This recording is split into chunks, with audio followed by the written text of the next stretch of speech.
My wife, my first love, first partner, and best friend, unexpectedly has been cheating on me. Absolutely heartbroken. My wife of 2 years, 28, has done a full 180 in the last 4 weeks. She transformed from someone who was loving, intent on establishing a family, and fully trustworthy to someone who has lied, misled me, and blames me for her adultery. It all began 3 weeks ago. I was on a high, thinking our relationship was going swimmingly. We were discussing acquiring another puppy and our honeymoon plans after COVID ruined the first ones. When Friday rolled around, I had a hunch something was wrong and even told my mother over the phone. I don't know what's going on, I just have a horrible feeling about my wife. That night, she texted me saying, "I just need some space tonight. I know you won't like it, but please accept my choice." She then turned off her phone and claimed to have slept in her vehicle in a deserted lot. When she returned home, I was empathetic but firm that this would never happen again, but she had entirely altered her outlook on life. No kids, career-focused, and wanting out of the relationship. "I worry that we will cheat on one another in the future," she added most emphatically. What? Who would say anything like that out of the blue? Many things have transpired since then, including her leaving the state for 2 weeks for space. I discovered last night that she had spent the night at her instructor's home after going to the movies. I also discovered a photograph of the two of them. The saddest thing is that I was the one who pushed her to pursue this job, and she would never have met the man if I hadn't introduced them. I have yet to face her, but I am slowly piecing together that is this whole issue. She's essentially blaming me for all of our problems, claiming that she doesn't like the way I speak to her, that I'm domineering, and that I call her names. I've done a lot of soul searching over the last several weeks to figure out what I may have done to cause this, but her charges are false. I pushed her to seek mental health care, which she saw as calling her names. I emphasized the necessity of communication when she turned off her phone, but she claims that is controlling, despite the fact that I did not prevent her from spending 3+ weeks away from home. Finally, she has these recordings of me that she has obtained without my knowledge and believes are evidence that I psychologically abuse her. I showed them to my counselor, who denied that there was any abuse in the tapes and was rather astonished with how calm and composed I was during the talk. Anyway, none of these are justifications for her infidelity or the way she has been treating me. I think I'm still in the inquiry stage, trying to let her make her own decisions while gathering data. It's difficult, however, as the person I previously adored has utterly ruined our whole existence together in only 3 weeks.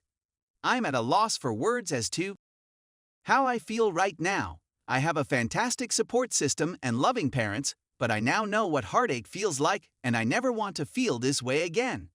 Update 1.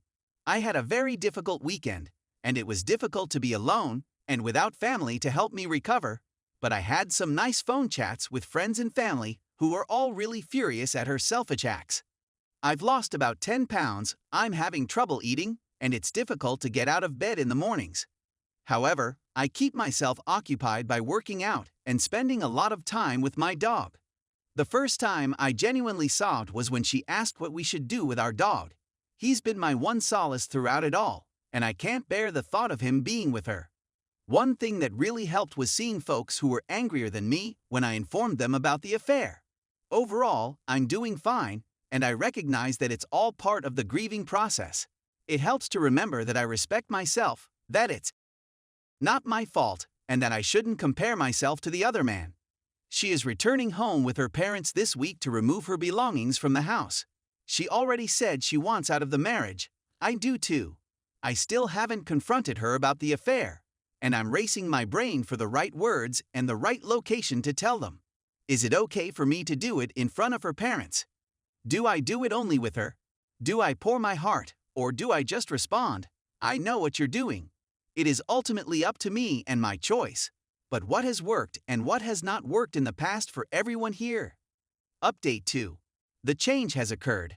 I turned 180 on her after discovering the affair, and she has begun to flounder. Her parents arrived in town last Wednesday, and I was finally able to persuade her to speak with me. I opted not to divulge her affair with her parents in the room, but I caught her in a number of falsehoods throughout our conversation. My tone was calm and remorseful for what she had accused me of. The conversation was incredibly distressing since she was basically claiming that I haven't treated her well from the day we married and she has wanted out. She never mentioned this to me our entire relationship until now. She proceeded to accuse me of basically emotionally abusing her by distorting my comments from earlier conversations. And thankfully my mother was there, and my mother ended up calling her out on her falsehoods, since my mom was in some of those chats she was referring to. The two most important things that kept me going throughout the conversation were 1.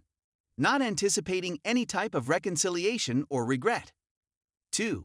Having a game strategy for the confrontation. My objectives in the talk were twofold. When she makes these outrageous charges while defending my reputation, she reveals how juvenile and mentally unfit she is in public, in front of her parents. Make it clear to her father that she needs to see a therapist or counselor and work on her difficulties. My wife stormed out of the room with her mother, while my father remained behind with me and my mother. His feelings were real, and they revealed a lot about the situation. He sat there, and the first words out of his lips were a sorrowful, "I'm sorry, man," a father, too, seeking for answers. He said it bothers him right now since he considers me his son, and I always will. I love your daughter, and I just want her to be well. But at this point I just need to let her go, I told him, clearly moved. I informed him about the affair and what I knew, and he understood where I was coming from. I emphasized the need of her having repercussions for her conduct, since she had so far had none. I emphasized the need of her seeing a therapist even more, and he stated he agreed and that he had tried unsuccessfully to encourage her to attend. Because of my two aims stated above, even though this chat was not all roses, it served my purpose for getting there, and I felt much better knowing that I had a father-in-law who understood what is going on. The following day, I got home from work and my wife was taking some of her belongings out of the house. I wanted to be there to make sure she didn't take anything from me. I genuinely changed a component on her automobile, and we had a peaceful conversation about her future ambitions and so on. She informed me she was going to keep working. I can't believe they're still keeping her around after she's been gone for so long. She said that she intends to pursue her ratings and hopes to become a flying instructor. Wonder why, lol. When I inquired where she planned to reside, she said, an RV park, and my parents will give me their RV. I simply don't see why you're doing all of this. It doesn't make any sense, I informed her at this point. I'm simply so thrilled at her workplace, she remarked. I simply want to know whether you're having an improper connection with app, I said. He wouldn't look me in the eyes and say, of course not. I informed her I knew and had proof, and I highlighted a few instances, such as, what were you doing last Wednesday night? Who did you chat to for 90 minutes at 11 p.m. in June while you were at a baccalaureate party? I then showed her one call record, and she freely demonstrated to me that it was AP phone number on her phone by typing it out laughing. I didn't have checked my boss / I don't even enjoy, she does. He works unusual hours / I had a question about traveling, she continued diverting the charge. I remained firm and cool, telling her that it would be simpler if she revealed the truth. I was watching a 28-year-old lady behaving like a toddler who had just been caught in a lie. The real stinger came when she asked if I wanted to include her parents. I was perplexed as to why she would do so, but I agreed. Before I even show her any proof, her mother begins making excuses for her daughter, saying things like maybe it was a dare call or this was already after you were having troubles, wasn't it? No, it wasn't. Can you look at this objectively and tell me there was no improper relationship going on? I asked quietly of her mother. Her mother refused to respond, claiming that I was attempting to push her into saying anything much way I manipulated her daughter. When they ran out of excuses, the three of them stormed out of my home, and her mother shouted, I hope you don't treat the next lady like you treated my daughter, before actually saying, mic drop lol. What a messed up family dynamic. Her father said nothing the whole time, and I could see he's completely out of his mind coping with both of them. My wife eventually texted me, stating, AP is one of my very closest friends. I was truly suffering, and we were separated at the time. Actually, we weren't. Essentially, he's confessing to infidelity. She said that she wanted to discuss it with me and her lawyer who is there in the room. I informed her that I wouldn't advocate involving attorneys since she had committed many crimes by filming me without my permission. I haven't spoken with her since Thursday, but the dynamics of the issue have moved dramatically, and I couldn't have done it without the assistance of everyone on here. The last point I'd want to make, and it's probably very useful in terms of where to go next. I saw she went to church on Sunday morning. She hadn't gone with me in a while, but we used to attend all the time, and then drove around 500 miles to nowhere before returning to her Airbnb. She hasn't engaged in any questionable behavior, either out of caution now or realization of her transgressions. I suppose she didn't have, but it doesn't matter since I already have enough information and don't need any more. I've already filed for divorce, and she'll be served in a week or two. 2 questions on how to handle the no-contact situation. I want to keep things nice, so I haven't contacted her, but should I approach her to discuss our assets? I'd want to, and I believe she's capable of a respectful dialogue. It would save both of us money on legal fees and expenditures.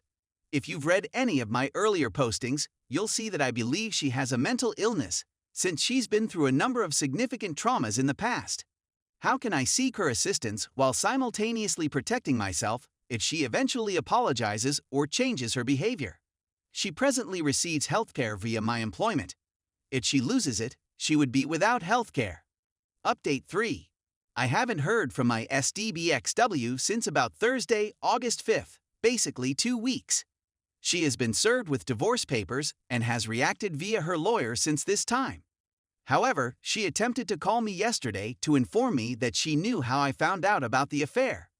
I did not and have not done anything illegal to catch her, and it must be driving her insane that I have not made contact and she has no idea how much information I have.